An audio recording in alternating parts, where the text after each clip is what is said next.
Welcome to this sacred space.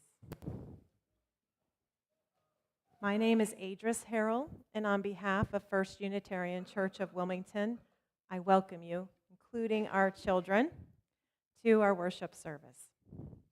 You are welcome because of your unique identity and spirituality, and because you are capable and worthy of love.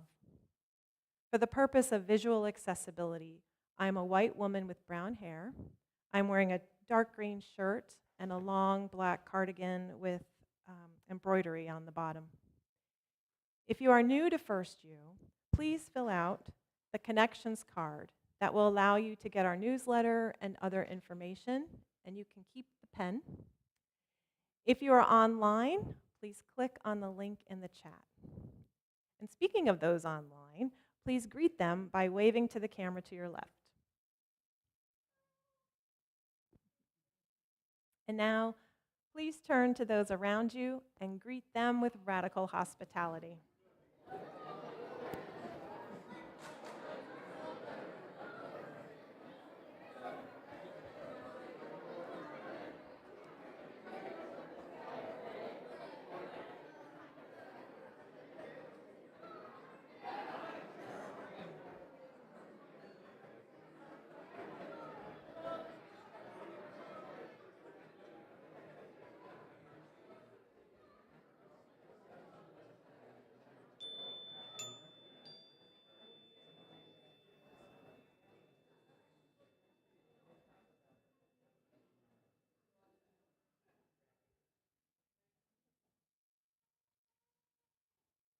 This Tuesday is Veterans Day, when we honor those who served our country.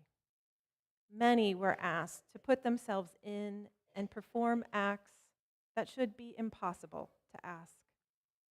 And today we will hear the story of women veterans. Let us now prepare our hearts and minds for worship.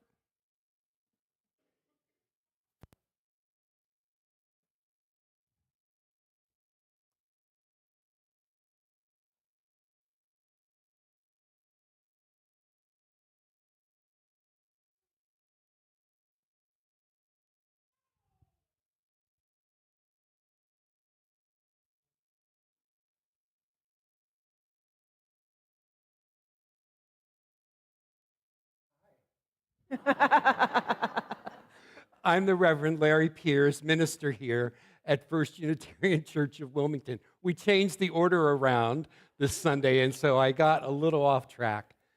So we will hear the children sing Rise Up, O Flame during the children's choir time. And I wanted to remind us all that that flame represents for us the human longing of each generation to rise up, to rise up, in spite of all the chaos and the turmoil there may be in the world. We can find within and among us that capacity to rise up like a flame. We light a chalice at the beginning of our worship services along with thousands of other Unitarians and Universalists from around the world. As Unitarian Universalists, we draw from many stories to find sources of hope and inspiration for our lives. We draw from the vastness of the world's religious scriptures. We open to the wonder and to the awe of nature, science, art, and poetry. And as Unitarian Universalists, we listen deeply to one another's life stories that can give us strength, that can give us faith. This morning, we honor particularly the stories of veterans who served in one of the branches of the military, those who sometimes suffered and sacrificed during and following their service. It's up to all of us to honor them and their stories. It's up to all of us to be sources of continual healing and support. It's up to all of us to do what we can to bring more peace into this world. And with this intention, let us join in our worship together.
For those at home, if you have a chalice, I invite you to join me by lighting it as I read these words by Cynthia Landrum.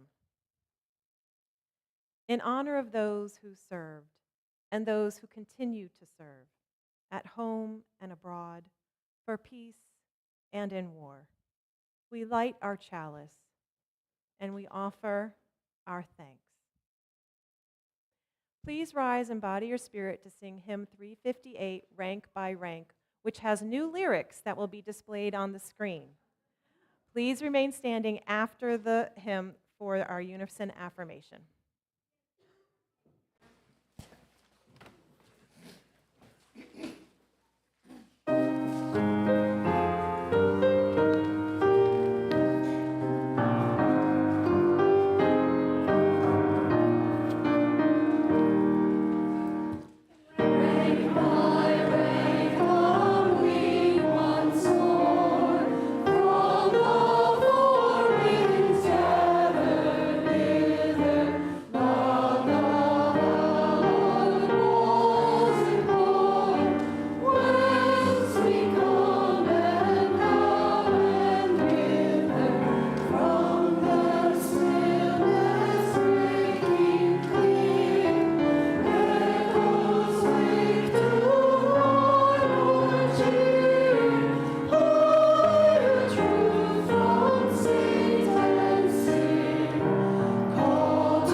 Please join me in affirming our mission.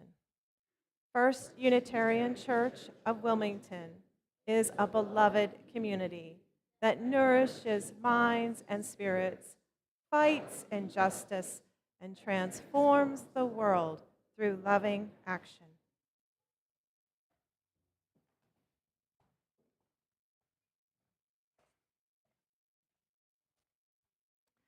I am sharing a story by Unitarian Universalist minister Naomi King. It's about a big family of dogs with many different jobs and many different backgrounds. Once there was, and once there was not, a family of dogs. Like many dog families, there were lap dogs, dogs who herded sheep, and sometimes children. Service dogs, police dogs, fire dogs, dogs who slept all day, dogs who spent the day listening to children read, dogs who visited hospitals, and dogs who served in the military. They ran together, they played together, they tumbled together in great furry masses of tails and snouts and paws. They loved each other very much. even if sometimes they growled at one another, even if sometimes they worried about having enough biscuits from the tin on the counter, even if some dogs didn't feel good and snapped at another dog. They loved each other very much. Each night, as the moon rose, the family of dogs went outside, sat in a great circle on the soft green grass, and watched the moon rise. They looked into each other's eyes, and they wagged their tails. It was a doggy thing to do. Then, when the moon was a dog's tail above the horizon, the eldest dog began to bay loudly at the moon. What do you think that dog said? Well, the eldest dog was telling all the other dogs, the moon, and the entire world what he was thankful for. He was baying, "Thank you for this day, for the running and the jumping. Thank you for the biscuits and the tasty treats. Thank you, little brown dog, for rolling the ball my way. Thanks for being able to sing. Thanks for this and everything." Then the youngest dog will point her nose to the moon and begin to bay. And she was saying, "Thank you, wonderful sun that warmed my back. Thank you, trainer, for teaching me tricks. Thank you, SPCA worker, for helping me find my way home." Another dog howled, "Thank you, pack of dogs, for wiggly dances. Thank you, veterans, for serving our country. Thank you for the ringing ice cream truck. Thanks for this and all my luck." Then one dog after another joined the baying, saying their thanks until they were all singing together and to the moon. But they saved the best for last. Together they howled, "Thank you, mother, thank you, father, thank you, sister, and thank you, brother. Thank you, neighbor, and thank you, friend. Thank you, stranger, and thank you, world. We share our thanks for every being, whether near or far, no matter who, no matter where, no matter what you are. Thanks!" They did this no matter the weather, no matter how many or how few of the dogs were home, no matter how they felt. The dog family gathered together each and every night to greet the moon and share their thanks. What I like about this story is how it reminds us of the power of thank you and how there isn't just one way to say it. We can say thank you with words, like the dogs did when they were baying at the moon. We can say thank you with actions, like sharing, helping, or giving a hug. We can say thank you quietly in our hearts and loudly with a song. And when we share our thanks, no matter what, no matter where, it makes our circle of gratitude bigger, just like the dog's circle under the moon. Gratitude has the power to bring us together. And now, please join me in singing our children out, and I ask our children to meet me at the door.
Lois Morris, and today, as is our tradition, we would like to honor and think about veterans that are with us today, that we remember. They may be related to us, or people that are in our minds.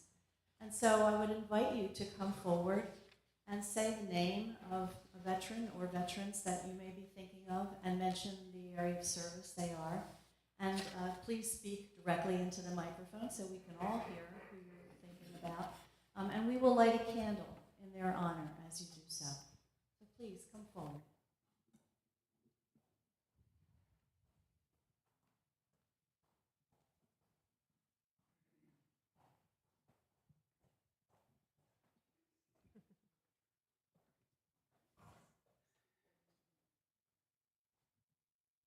John D. Calperthwaite, Captain, 1st of the 27th Field Artillery, my husband.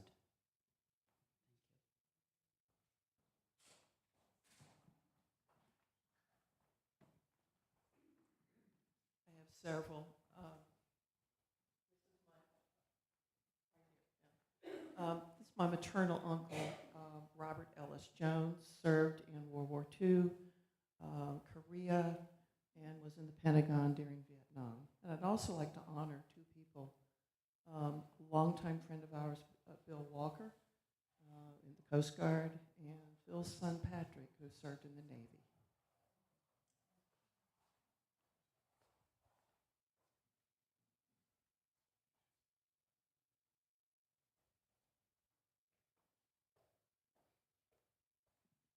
My name is Richard Rambo. I'm also a Delaware State Commissioner for Veterans Affairs. So I served in the United States Navy. I did 2 tours in Vietnam. So here I am. Also, I want to recognize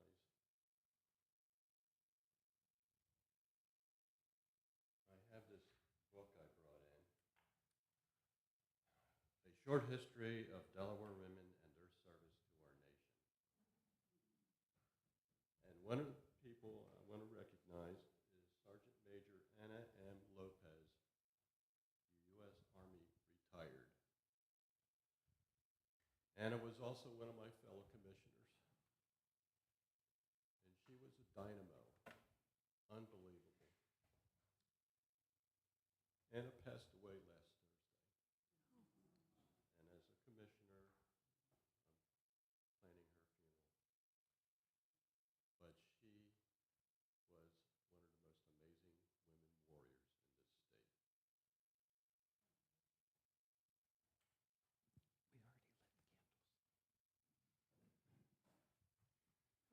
state. Hi, I have several uncles and my father who served in World War II.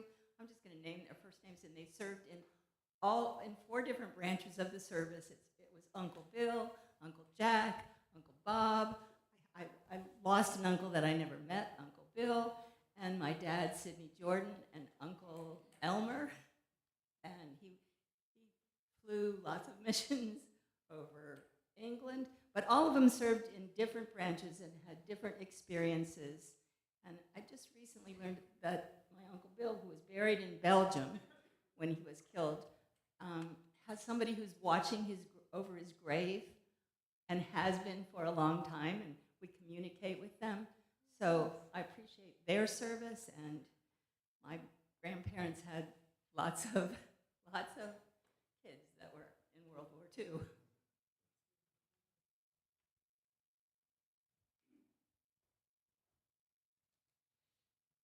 My uncle Philip Volturo, his body has never been found, from Germany in World War II. My uncle Louis Majorano, and forgetting someone, but that's okay. And thank you all.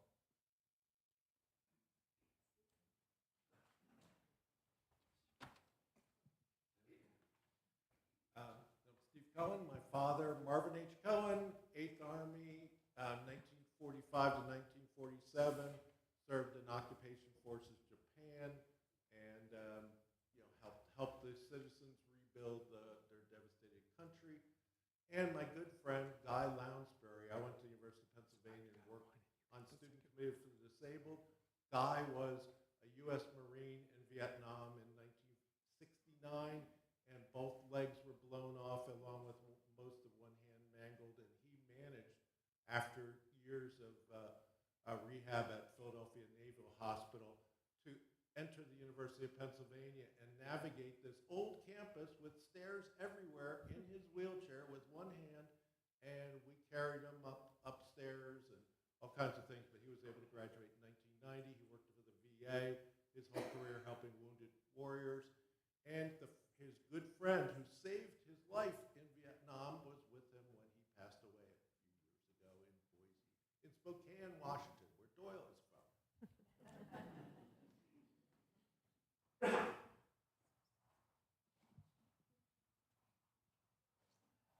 I'd like to honor my father, who served in World War I, lost a lung, and was hospitalized for a very long time. He was a wonderful inspiration for me in my life, and he worked for the government to help veterans and a lot of other things in his life. I would also like to honor my son, who is now retired from the Navy. He was a submarine officer.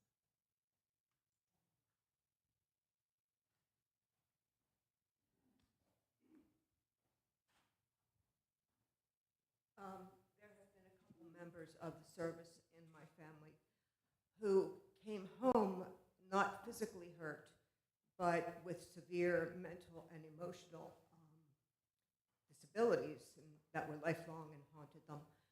My own father served in the Army, and he spent most of my childhood in and out of the Coatesville Veterans Hospital in the psychiatric ward.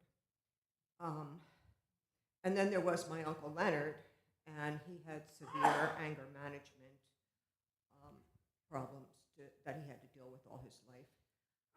And my father-in-law, Clifford Payton, returned home with a severe alcohol addiction that haunted him until his suicide. So that's one of the things about war. If it doesn't damage you physically, it definitely takes something from you emotionally and psychologically.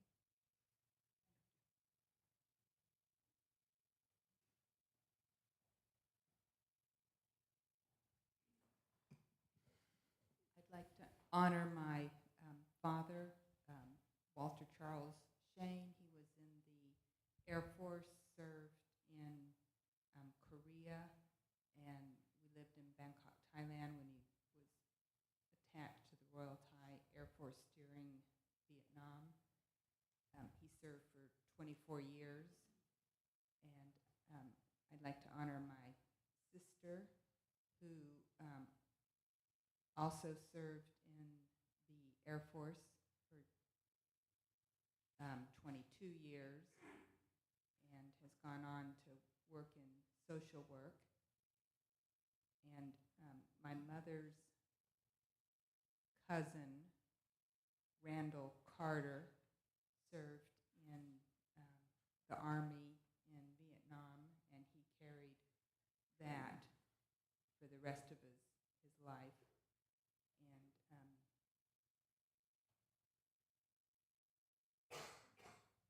And I'd like to thank this church for supporting veterans in the way they do.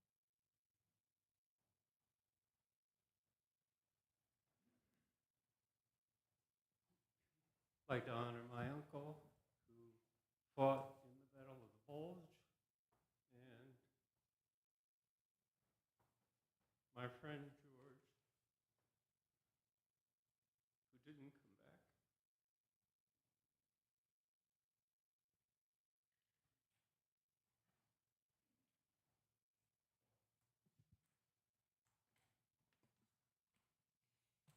Three of my grandmother's 7 sons served in World War II: George Ralston, John Ralston, and Roy Ralston. They all came home. And I would like to also honor my husband, Lieutenant Colonel John A. Cornell. He's been gone now for 19 years, but some of you may remember him. He was wounded for life in the Battle of the Bulge, spent almost 2 years in a military hospital in Utica, New York, but had a long career as a chemist. He died at Coatesville Veterans Hospital. I wasn't intending to visit him that day, but was able to go and visit him, and thank goodness I did, because after feeding him his lunch, wiping his mouth with the bib, he bent down, kissed my arm, and died right in front of me in his wheelchair. So thank goodness I was there that day.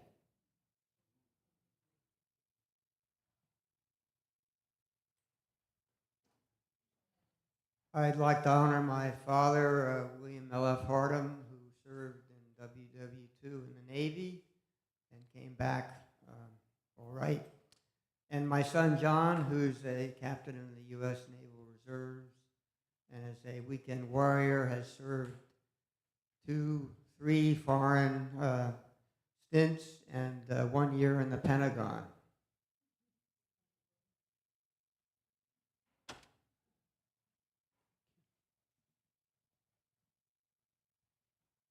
I'd like to commemorate Will Pegram, who is currently retired from the Army and did 2 tours in Afghanistan.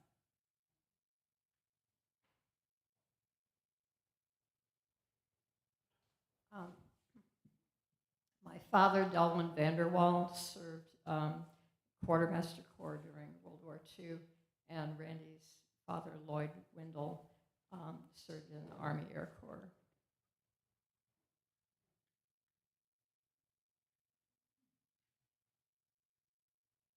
I'm honoring my grandfather, who served in World War I in the Navy, and somehow managed to finagle his way back to the Navy during World War II.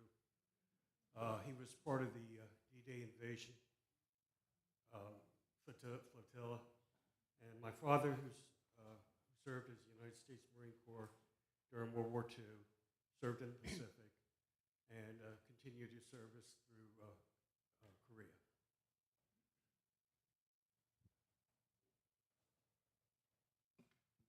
I'd like to honor my father, Claire Stanford. He served in the Army during World War II.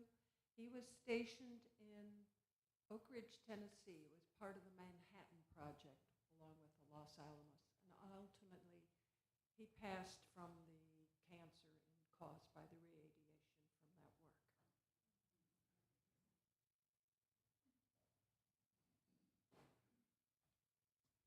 My husband's father, James Benedict, in the Navy, and my father, John R. Priest, Reserves.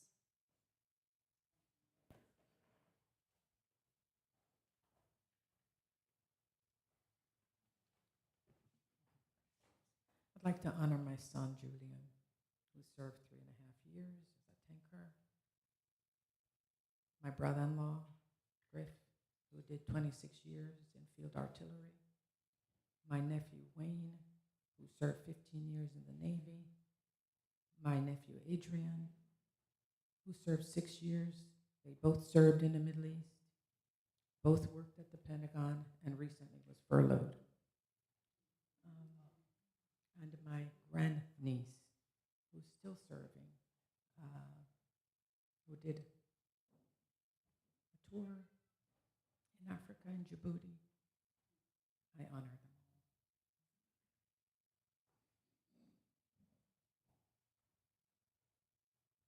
I would like to honor my dad. He was in the Navy. Unfortunately, it's not something that we were allowed to talk about at home, so I don't know much about his service. And then my cousin, who was in the Army, and then a good friend of mine, Andrew, who just got out of the Army and going through a lot of psychological struggles.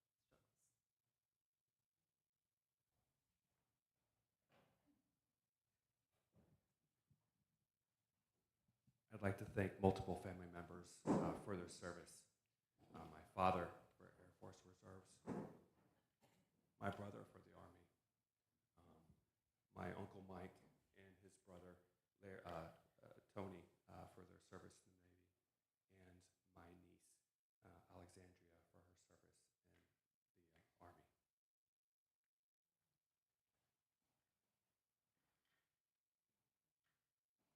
like to honor my great aunt Eleanor McInerney, who served as an Army nurse and was part of the first group of nurses who followed the troops in after D-Day.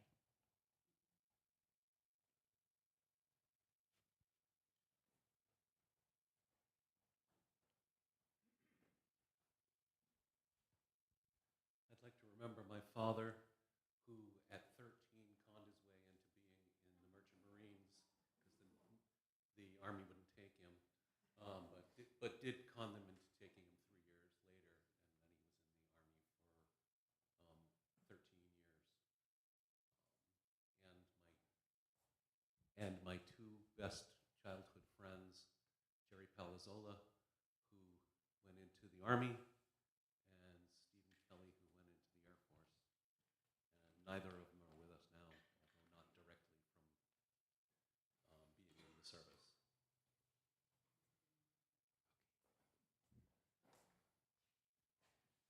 Hi, as Steve indicated, I'm from Spokane, and I just thought I'd confirm that. My family has a long history of service in the military. My brother Gerald served in the Korean War and was a tank mechanic and consequently lost his hearing. My father was a medic in World War I, and since he was a Quaker, he couldn't fight on the front lines, but he could be in medical service. My great-great-grandfather served in the Civil War, and his name was Joshua. And then I had distant cousins, also in the Civil War, fighting each other down in the South, one on the north side, one on the south side. And it's an interesting story that I'll tell another time. Thank you.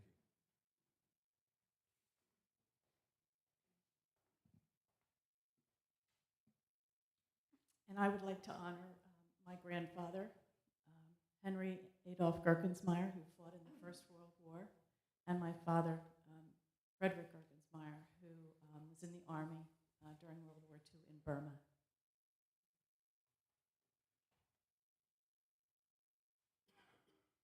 May we remember in our hearts and in our minds all of those who we mentioned today and all of those not mentioned today. And may we take time to reach out to those who we meet going forward and honor them also.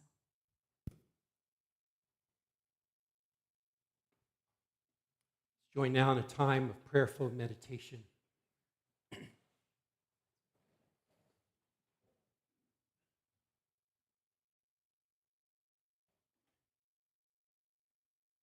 We pause before these flickering flames and these photos which have been placed on this table this morning. Each flame, each photo has a story to tell. We pause now to let the names that we have heard resonate in this room and in our collective heart. May we hold in our common heart these stories and names that we've been entrusted with this morning. To those whose service was brief, to those who made a career of their service, to those who remember their service with fondness, and those whose time and service still haunts them. Those who've returned and found a home, another role or other ways to serve, to those who returned with brokenness so deep that they continue to struggle to find a home, a role, or ways to serve their communities. May you feel the blessing of a God of many names. May you feel an honoring and a healing from the source of all love. May you feel held and honored in this gathered community.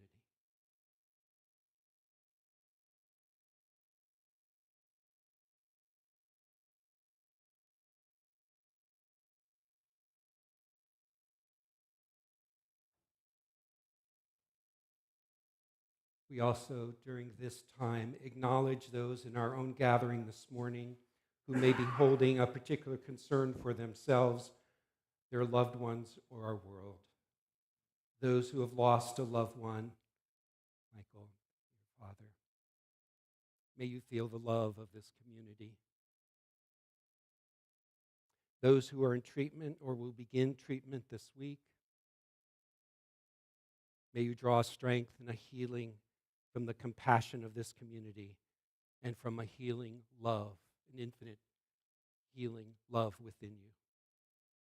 Those who suffer unnecessarily because of policies and politics that extend anxiety and uncertainty where there should be security and safety.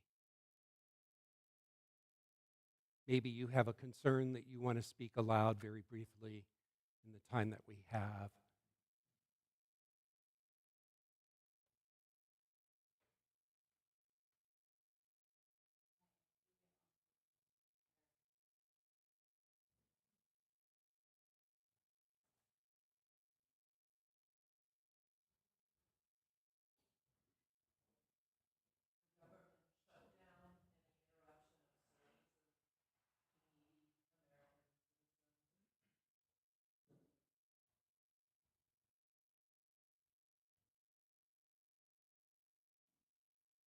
For these concerns named and those yet to be named, those yet to be finding words to be even articulated, may they find peace and healing on this day.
On the Sunday closest to Veterans Day over the last 4 years, we have focused our worship service on veterans and invited our members and people from the wider community to join us to acknowledge veterans or to be acknowledged. We also own that many veterans have continuing needs to be served, and we own our own collective responsibility as a wider community. We launched this focus 4 years ago when I invited Reverend Dr. Chris Antel, a Unitarian Universalist minister, and he was a staff chaplain at the Veterans Association Medical Center in Philadelphia, to speak here at First Unitarian. He has served as a congregational minister, deployed to Afghanistan as an Army chaplain, and since 2018 has been working for the VA. I first got to know Reverend Chris when he was a doctoral student in a class that I was teaching at Hartford Seminary. where I was a professor at the time. In that class, Reverend Chris first introduced me to a more in-depth understanding of moral injury in the military veterans and to some unique approaches to their healing and empowerment that he was just then beginning to explore. The importance of this work of responding to moral injury, to accompany veterans in this way, and the importance to own our own collective role as a society, to be part of their healing, has stayed with me since my first encounter with Reverend Chris. A team in our congregation has helped to plan these services each year. Some of us from our congregation have also participated in the community healing ceremonies held at the VA Center in Philadelphia. Some of you may have received a flyer about the one that is upcoming this Thursday. Last year, Dr. Peter Yeomans, who is a psychiatrist in the program who works with Chris, spoke to us. These ceremonies are part of a 12-week program helping war veterans address moral injury with community support. The next ceremony, as I said, is one that you're welcome to join, and you can see more information in the e-newsletter as well. This worship service, closest to Veterans Day, has been an opportunity for all of us to acknowledge people that we know in our own family or acquaintance and others who have served, and to recognize those we will never know who served on our behalf. Beyond the necessary acknowledgement for their service, we also acknowledge that there may have also been accompanying physical, emotional, and spiritual pain that does not always dissipate when their service is completed. So rather than simply saying, thank you for your service, which is an important thing to say, may we also have the presence of mind and heart to ask, how was your service for you? No matter what our own thoughts about military interventions might be, we are all complicit, directly or indirectly, in the wars and conflicts that create veterans. As Unitarian Universalists, we recognize the interconnectedness of all beings. Consequently, we own our own responsibility for responding to the injury, trauma, and pain, even moral injury, that is the result of war. Our response is not done in the abstract, but in the real efforts to actually surround veterans and their loved ones with the healing that community and connection can provide, and to advocate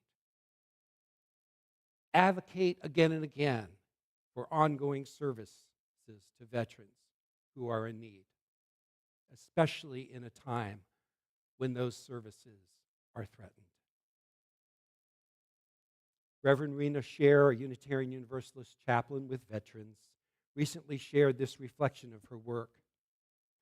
My responsibility, she writes, is being with these veterans as they try to piece their spiritual selves back together. In our individual meetings, we explore mindfulness, prayer, writing, and art to help them process their questions and fears and hopes for the future. In our groups, we use the story and the image of kintsugi, the Japanese practice of repairing broken pottery with gold. The use of gold highlights one's scars and adds the perspective that our broken places can be accepted and they strengthen us. The emotional and spiritual scars of these veterans does not make them irreparable. Just as you and I are more than our suffering, so too is each veteran more than their suffering. Their brokenness does not need to be hidden. It can be beautiful. They are valuable, and they have a purpose in this world. Because as Unitarian Universalists, we sense and affirm our interconnectedness, may we continue to provide space in our hearts and compassion in our actions towards all of those impacted by war and military service, the veterans, the victims of war, the refugees of war, and the families whose lives are uprooted, shattered, or impacted by grief, sorrow, or uncertainty. Today, at this year's Veterans Day service, we decided to focus our reflections on women veterans, women who often have been unacknowledged or forgotten in their service.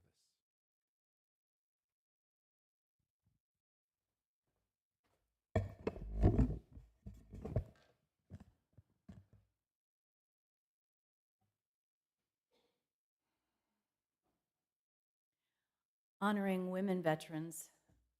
Over the past 4 years, as Reverend Larry has mentioned, we have taken time to look more deeply at what it truly means to serve in the military, the pride and the sacrifice, and the lasting impact of that service. We've heard stories of courage and resilience, but also of struggle and pain. For some veterans, military service has been a source of strength and purpose. For others, it has left invisible wounds that can take a lifetime to heal and sometimes never do. Our goal has been to keep learning, to grow in understanding and compassion, to take meaningful action where we can, and to always honor those who have served in our place. Today, we do turn our focus to a group of those veterans whose stories have too often been overlooked, the women who served. Their experiences are powerful, complex, and especially important for us to understand in today's world. Today, we'll hear from our own Sharon Kong, who will share her reflections on her military service. But before she speaks, I'd like to tell you about a book that deeply moved me and opened my eyes to this topic.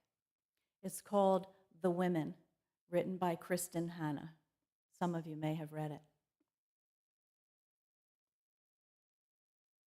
Published just last year, it tells the story of Frances Frankie McGrath, a young nurse who joins the Army Nurse Corps during the Vietnam War. The story is inspired by the real experiences of women who served in Vietnam, women whose courage, trauma, and sacrifice were too often forgotten when they returned home. When 20-year-old Frankie hears the words, "Women can be heroes," it changes everything for her. She enlists, follows her brother to Vietnam, and quickly finds herself in the midst of chaos, surrounded by suffering, loss, and incredible acts of bravery. Every day is a battle between hope and despair.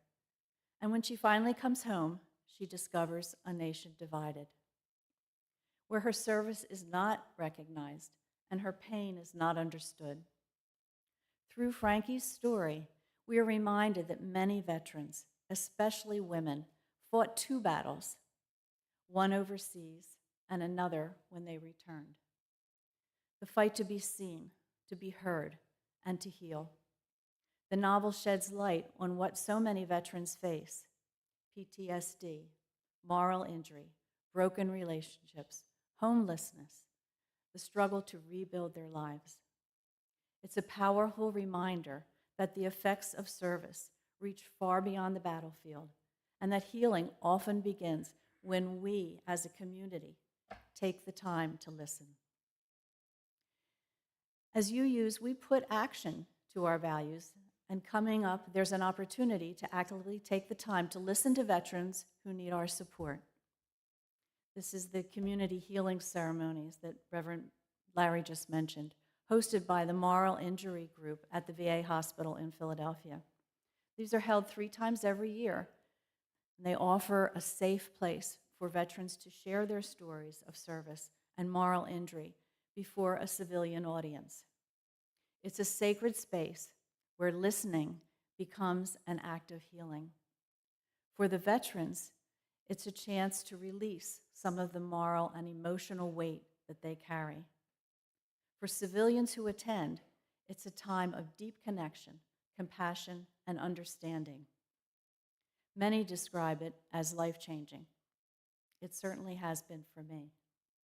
You can be part of the healing As Reverend Larry said, the next community healing service will take place this Wednesday, November 13th at 4 p.m.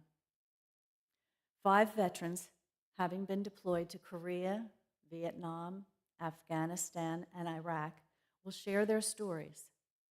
Your presence matters. Simply by being there and listening, you offer a gift of recognition and respect that many veterans rarely receive. The flyers that some of you may have, there are others available in the back, detail all the information, and carpooling is possible if you'd like to go. As we continue to commit to honor those who served, let's remember that remembrance is not just about looking back. It's about reaching forward.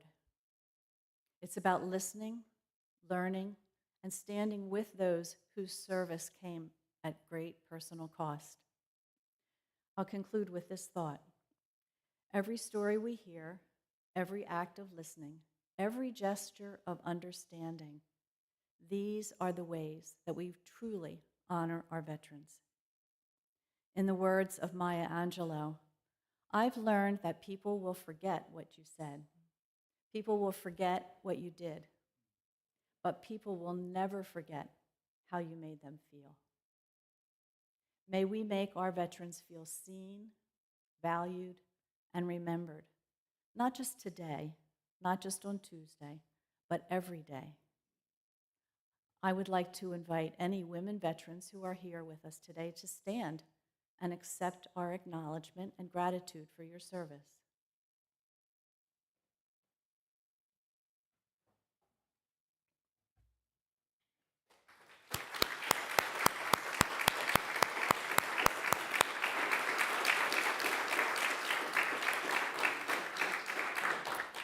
And now I would like to invite all other veterans who are here with us today to stand and also accept our acknowledgement and gratitude for your service.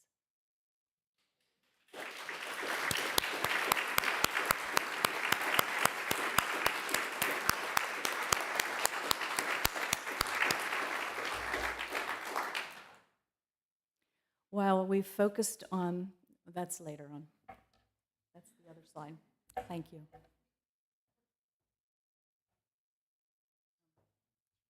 And now I will invite Sharon to come and share her reflections.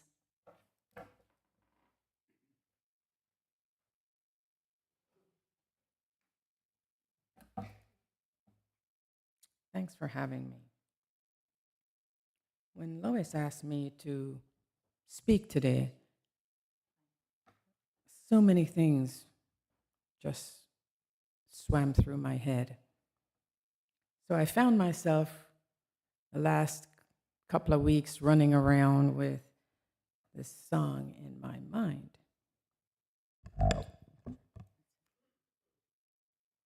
Where do I begin to tell the story of how great our veterans are? A sweet love story that is older than the sea. Where do I start?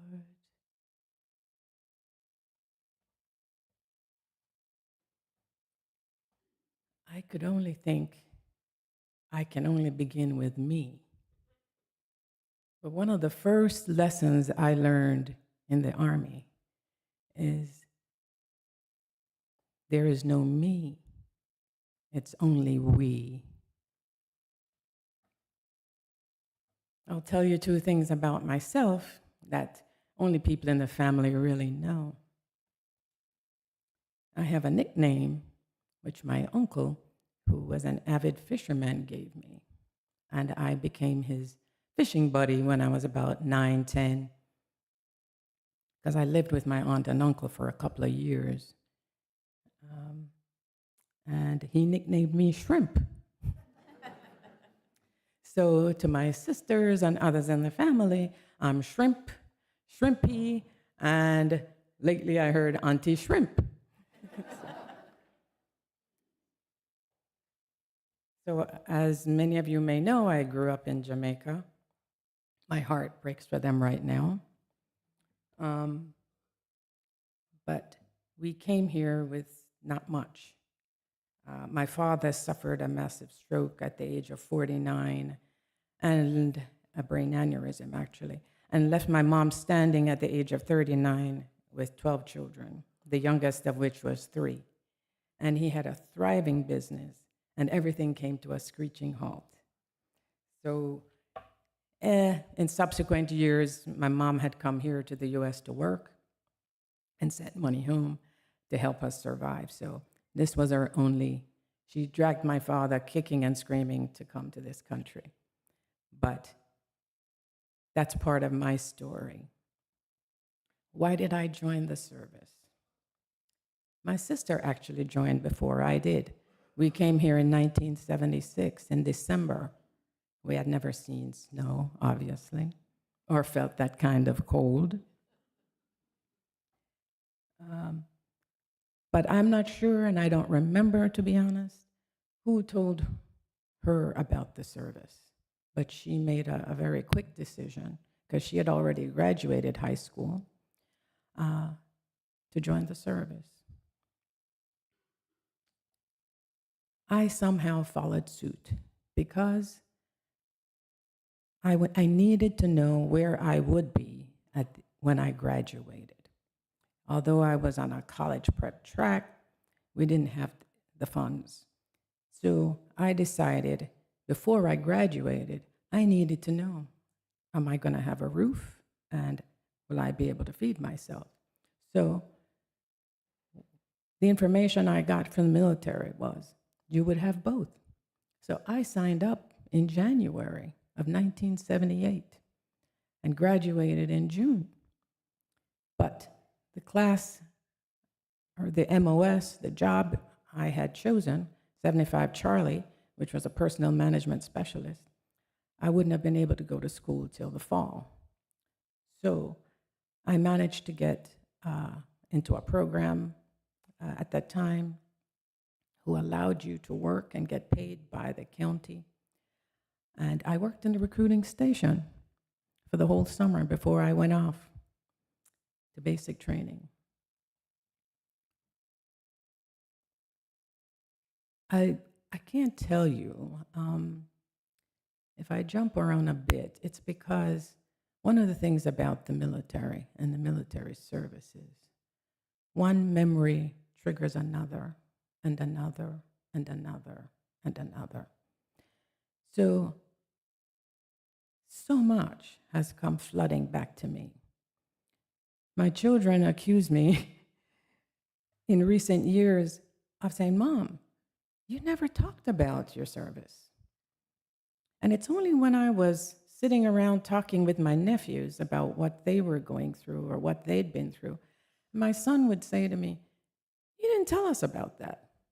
And I didn't realize that for so many years, I never spoke about my service and all the things I experienced. So, standing here today, I'm a true example of, you've come a long way, baby, to be standing here and talking about it. But I'm grateful for this opportunity. Before I talk about me and the we, I can't not take the time to acknowledge, as I've already been done here, the service of the men and women.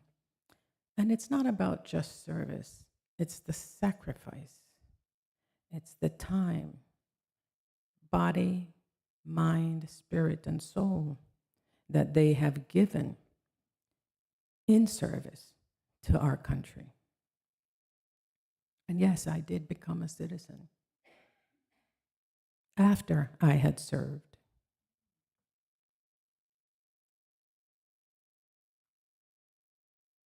It's because of the men and women I met along the way and the 4 years of active service that I am really proud to stand and call myself a veteran. I can only explain to you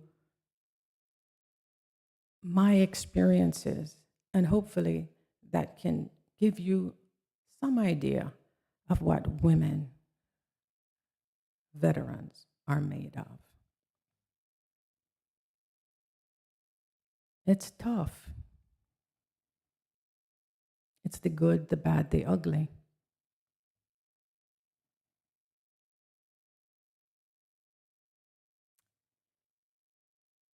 Not long after I had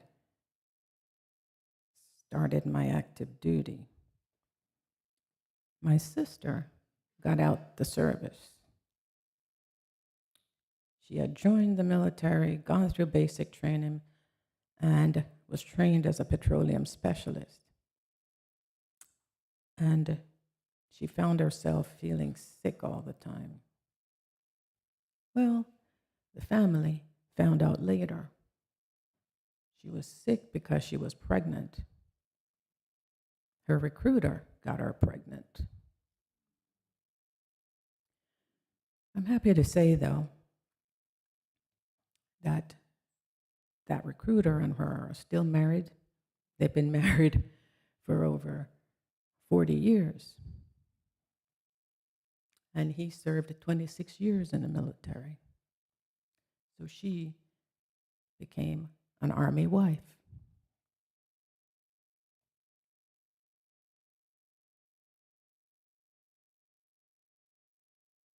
Sometimes when I think about the service, I just think of grit, true grit.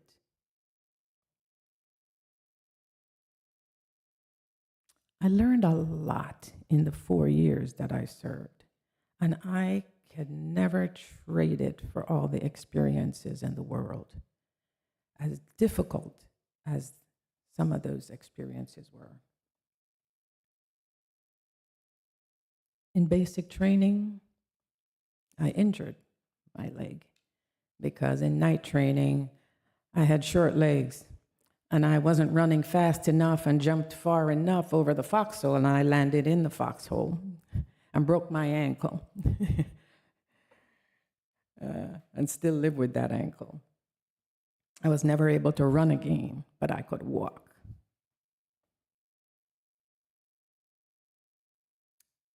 I met for the first time in my life, I came from a small country.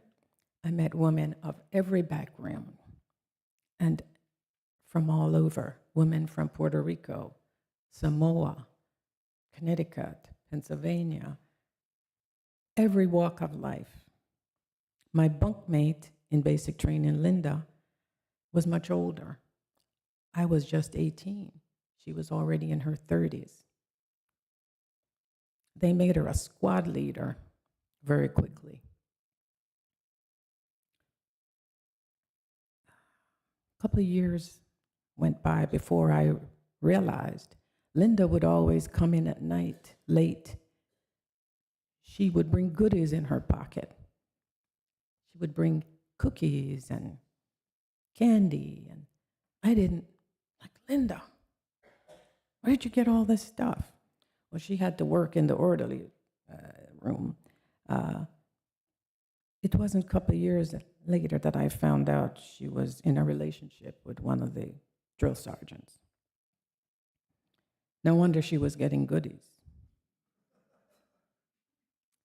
But I will tell you, I had never slept in a bed by myself till I was in basic training.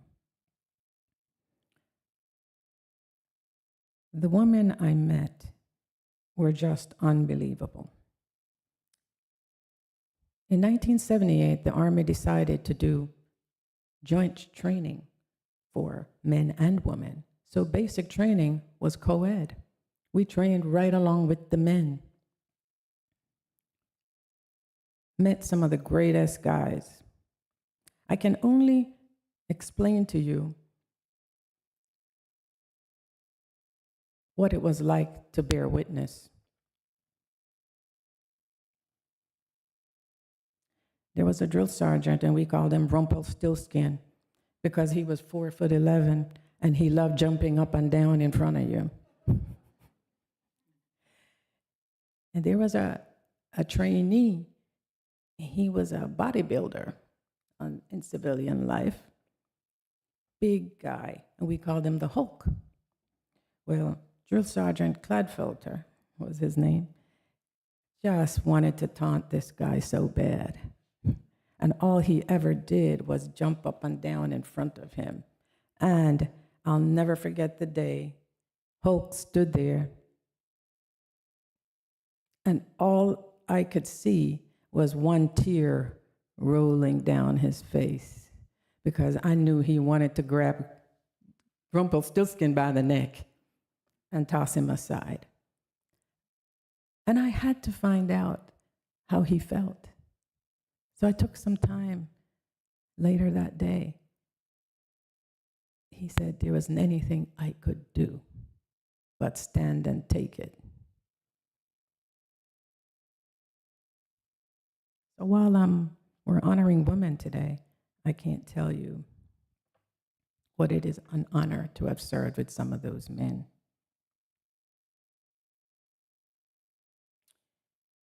When I got to AIT basic training, after basic training, AIT is your job training. I went from leaving Philadelphia Recruiting Command to go into Fort Jackson, South Carolina. After Fort Jackson, South Carolina, to Fort Ben Harrison in Indiana for training, and then to Fort Hood, Texas for my first duty assignment. And then to Germany, Italy, 3rd Infantry Division for 8 months, and then I went to Camp Darby, Italy. And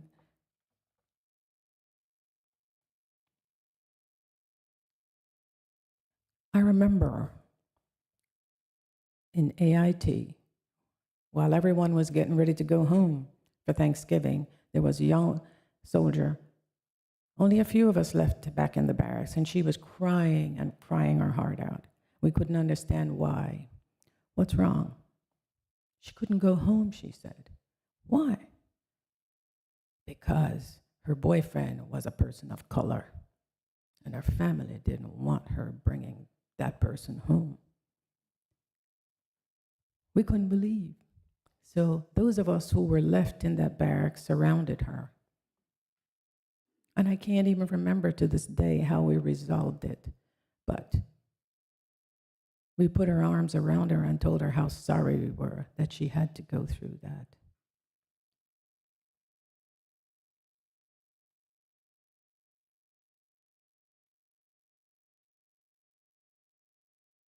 Oh my goodness.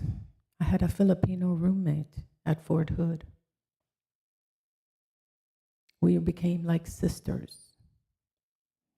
While we were not in combat arms, we all worked in administration. And I remember we used to iron each other's uniforms. Whoever got back to the barracks first ironed each other's uniforms, our fatigues, and shined each other's boots. That's a woman veteran.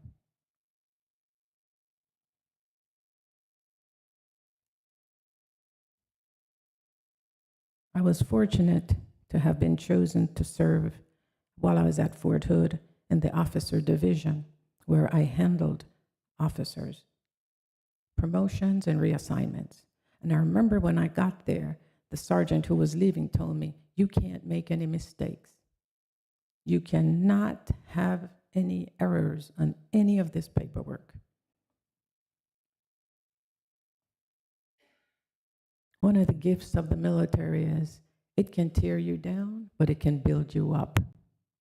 And before I left Fort Hood, I was awarded an Army Commendation Medal after the IG inspection because the records in the officer division were so accurate.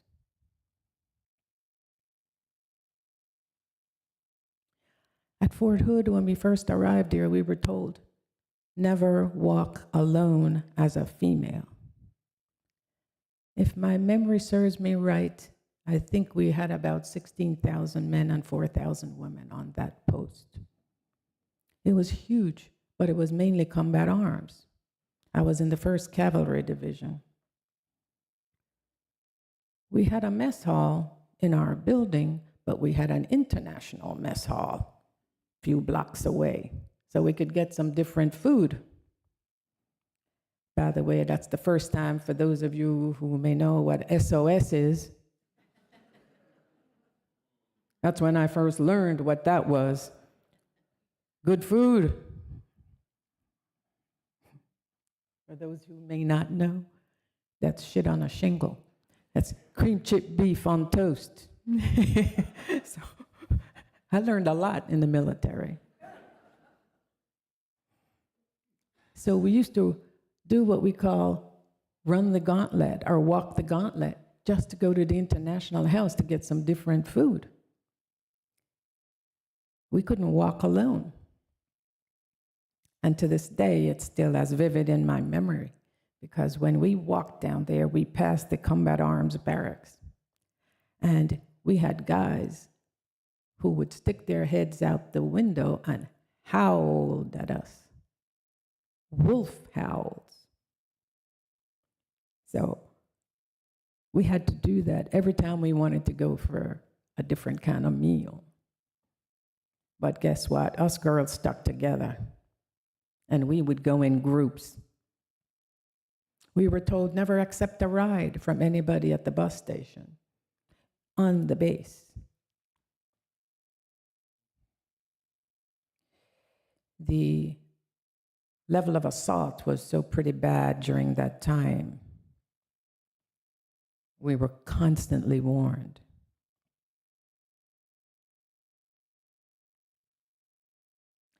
One day I was walking, I saw this huge manned vehicle coming toward me. And when the vehicle stopped, the driver jumped out. It was a woman. She was this big. And I'm telling you, I had never seen a manned vehicle that huge. I was just floored. I said, "You go, girl."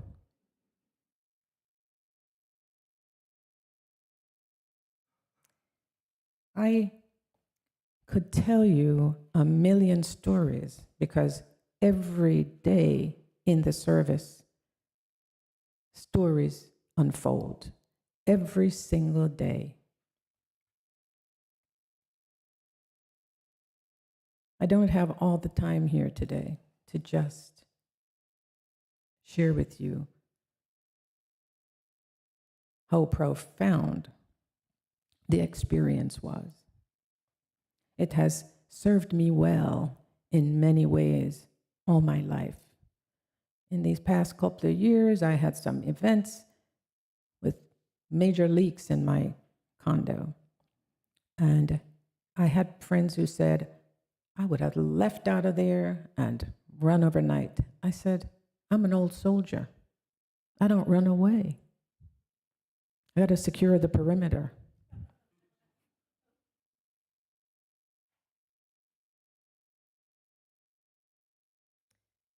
My son would never forgive me if I didn't stop and take the time to tell you that we're honoring women veterans today, but there's another veteran of a different sort, and it's the women behind the veterans. They fight on a different battlefield, the battlefield of home. And I said, Jules, I already had that on my list. But he said, Mom, I am telling you, you have to say something. Because he also, in his time in service, witnessed others who suffered greatly at loss, whether it's at home. But the women who support us, whether it's mom, grandmom, aunt, sister, brother, girlfriend, wife, it's so critical and so crucial. They bear the brunt of worry. While you're in service, you don't have time to worry. But they're worrying for you. They send cookies and letters and all the things that keep you going. I ask you today, and Larry's already done some of it, to when you do meet a veteran, to stop and take the time and look them in the eye and give us sincere thank you, not just for your service, but for all the time you gave and all the sacrifices you made to give in service to our country. If you haven't seen the movie 6888, I encourage you to see it. While it is the story of African American women in the military, it truly, truly gives you an idea of women in the service.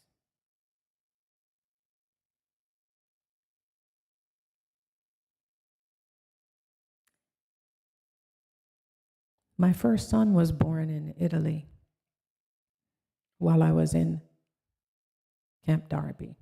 But he was born, and the doctor realized he wasn't moving. He was suffering with hypoglycemia. They had to rush him by ambulance to Pisa Hospital. So for 2 weeks, every day I went to Pisa Hospital. And after I visited him, because I couldn't hold him, he was in an incubator, I would sit down in front of the Leaning Tower of Pisa and cry. But he came home.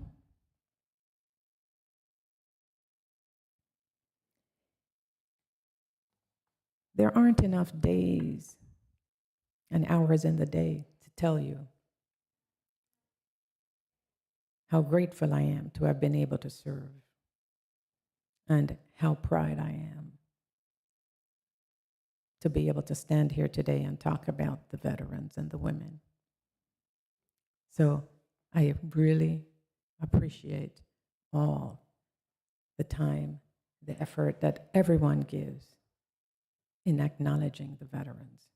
And I appreciate this community so much for doing so. Thank you.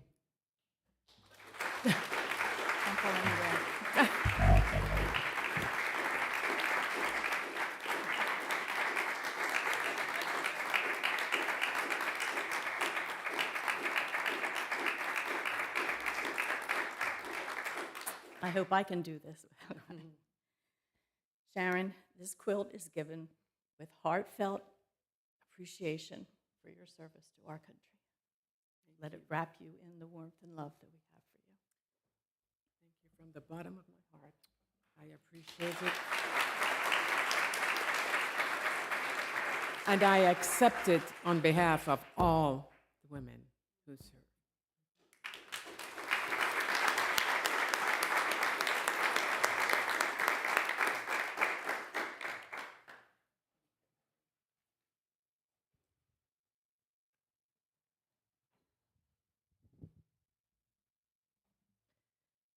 Thank you, Lois and Sharon, for sharing your thoughts and experiences.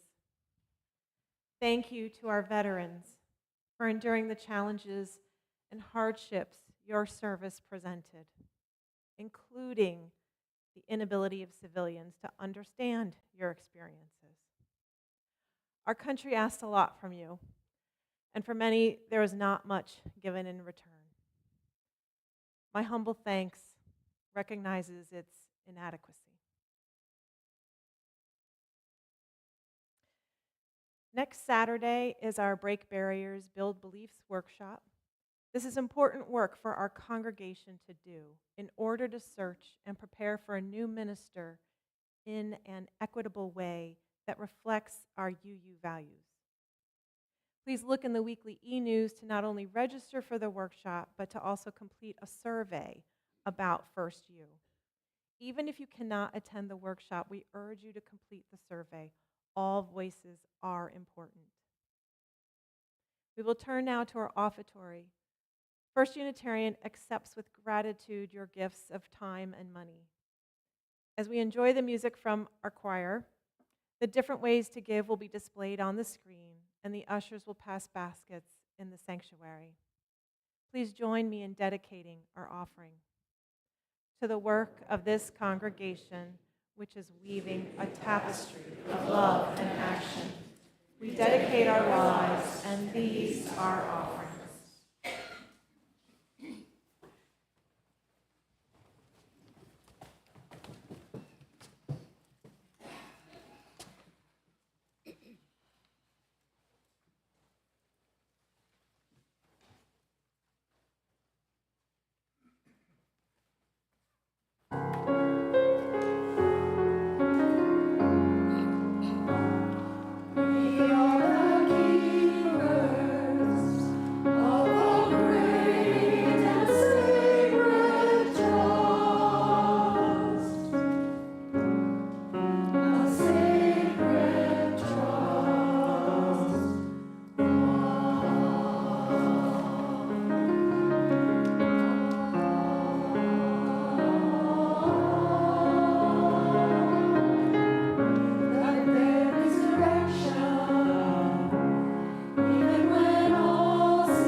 If you have a chalice at home, please join in extinguishing it as I read these words by an anonymous writer.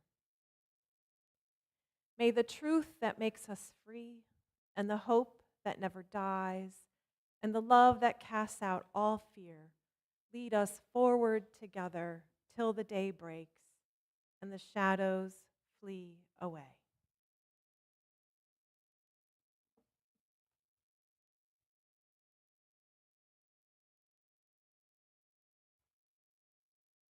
Oh,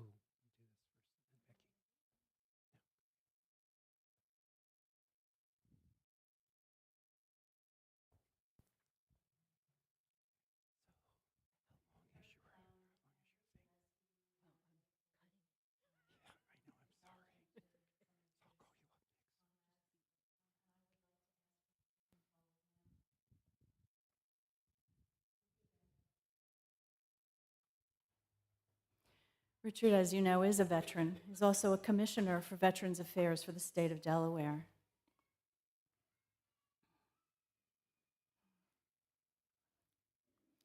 In that role, he supports many veterans in their journey back to civilian life. And so we would like to present this quilt to you, Richard, to wrap you in our caring and love, in gratitude, heartfelt gratitude for your service previously in the service, as well as every day that you help other veterans now.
one brief, say that word with me, brief announcement. You may have noticed in your e-news this week, I know that some of you have, our new Harvesting Our Congregation's Talents, Interest, and Availability survey. I receive it in my inbox when anyone fills one out. And so I feel like there's already been a harvest. but the harvest has just begun. At in our parish hall today, you will see there's a table with an orange tablecloth, some apples, some pens, and copies of this, as well as a QR code. Help us between now and December 1st, figuring out what are the talents that you might have to offer to our congregation, and what specific interests might you have for a committee or a team, and how available are you? If you fill one out or have filled it out already, you get an apple or a pen, or both, depending on how generous you're feeling we should be. So, our benediction in the rising and the setting of the sun, in the brightness of the moon, and in the rhythms of the seasons, in the infinity of space and its shining stars, may we continue to feel blessed by all that is holy. And now let us join in our closing hymn, Joy Shall Come in the Morning. The words will appear on the screen.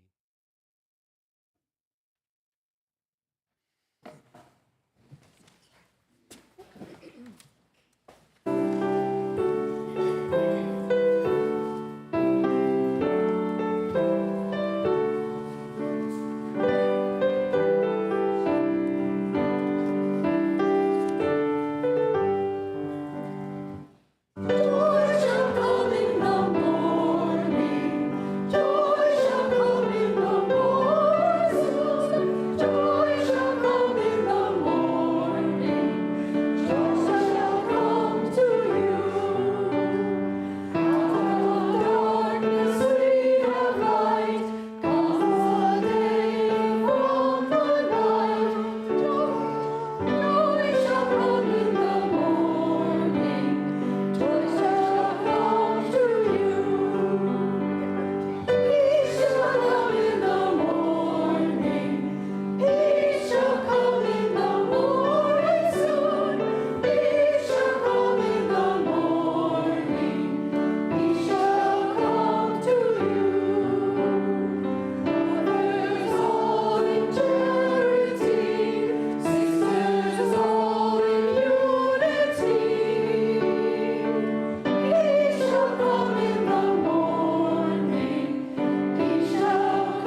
you.